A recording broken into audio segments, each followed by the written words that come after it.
Ndugu zangu katika imani, kubwa la kuzingatia sisi ni kwamba tupo duniani kwa muda, na muda tulionao wa kukaa hapa duniani una manufaa makubwa nasi ikiwa tutautumia muda huu vizuri. Lakini hata kama na sisi tunacheza na muda, tukazembea, muda wenyewe mfupi, lakini hatuutumii vizuri, hatuutendei haki.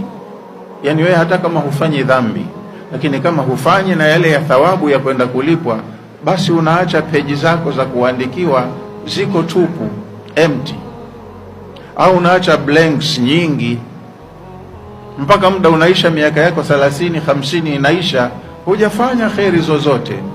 Pia ni hasara, kwa sababu utaenda kulipwa nini wakati hujafanya kitu? Kwa hiyo tumehamasishwa tuwe waumini watendaji.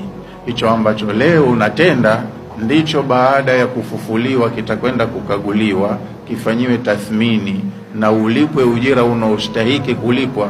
Alafu kwa ujira huu uangaliwe unastahiki wende daraja gani ya pepo. Peponi nako kuna daraja, watu watatofautiana.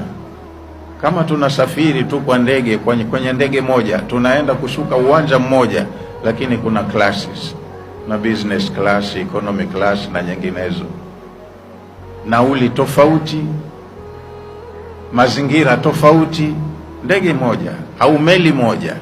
Sasa na akhera nako peponi, ingawaje utakuwa umeingia peponi, lakini kuna daraja. Ili uende pazuri zaidi, inategemea kazi zako ulizozifanya hapa ziwe nzuri zaidi.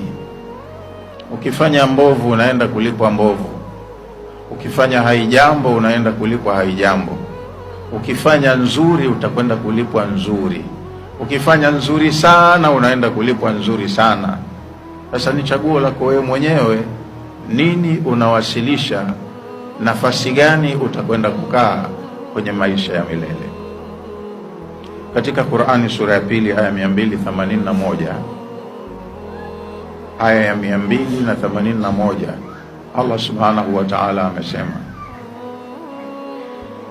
wataqu yawman turja'una fihi ila Allah, iogopeni siku ambayo nyote hapa mtakuwa mmehama, mmesharejeshwa kwa Allah aliyewavumbua mara ya kwanza, akawaweka hapa, akawahudumia, muda ukaisha, akawaondoa, halafu kwake mnarudi. Wataku yauman, mkiwepo hapa duniani hebu iogopeni siku. Kuiogopa hiyo siku maana yake sio kutetemeka na kulia. Takwa maana yake inatokana na neno wiqaya, jikingeni na shari ya siku ambayo turjauna fihi ila Allah, itakuwa kwenye siku hiyo mmesharejeshwa kwa Allah. Na kujikinga na shari ya siku hiyo ni kwenda vizuri, umejiandaa, umejipanga, umechukua masurufu ya kutosha, tena ya kiwango. Hiyo ndo takwa Allah. Ishi hapa kwa kufuata utaratibu. Na tena mkisharejeshwa kwa Allah, sio mujarradi wa kurudi kwamba ndo mambo yameisha. Mkirudi kwa Allah kuna mahisabu na majumuisho na kuwekwa daraja zenu na kupewa matokeo, wewe unastahiki ukakae wapi. Thumma tuwaffa kullu nafsin ma kasabat, kesha mkisharudi kwa Mola wenu anakwenda kumlipa kila mtu kwa mujibu wa alivyochuma. Kwa hiyo hebu tumia dakika zako vizuri, uchume mazuri mengi ya kiwango, ukapate nafasi nzuri. Wataqu yawman, iogopeni siku, bimaana jikingeni na shari ya siku ambayo turjauna fihi ila Allah, kwenye siku hiyo mtakuwa mmesharejeshwa kwa Allah. Thumma tuwaffa kullu nafsin ma kasabat, kesha siku hiyo kila nafsi itakwenda kulipwa kwa uadilifu kwa mujibu wa kazi iliyozichuma au iliyozifanya. Hicho unachofanya leo, kama wewe maisha yako ni kumsengenya mtu, kusema uongo, kusingizia, kushughulikia ya wengine yako ushughulikii, kufanya hivi, muda ndo unaenda unafanya mambo ya ovyo ovyo ovyo ovyo, huu ndo uchumi wako na unahifadhiwa. Kesho unaenda kulipwa kwa haya unayoyafanya hapa. Hebu kuwa mtu wa kiwango, jua majukumu na wajibu wako, kaa vizuri, uishi maisha ya muamala mwema baina yako kama kiumbe na muumba wako. Ukirudi kwake, thumma tuwaffa kullu nafsin ma kasabat, huko kwa Allah kila nafsi itakwenda kulipwa kile ambacho duniani ilichuma. Wa hum la yuzlamun, na watu watakaorudi kwa Allah hawatadhulumiwa.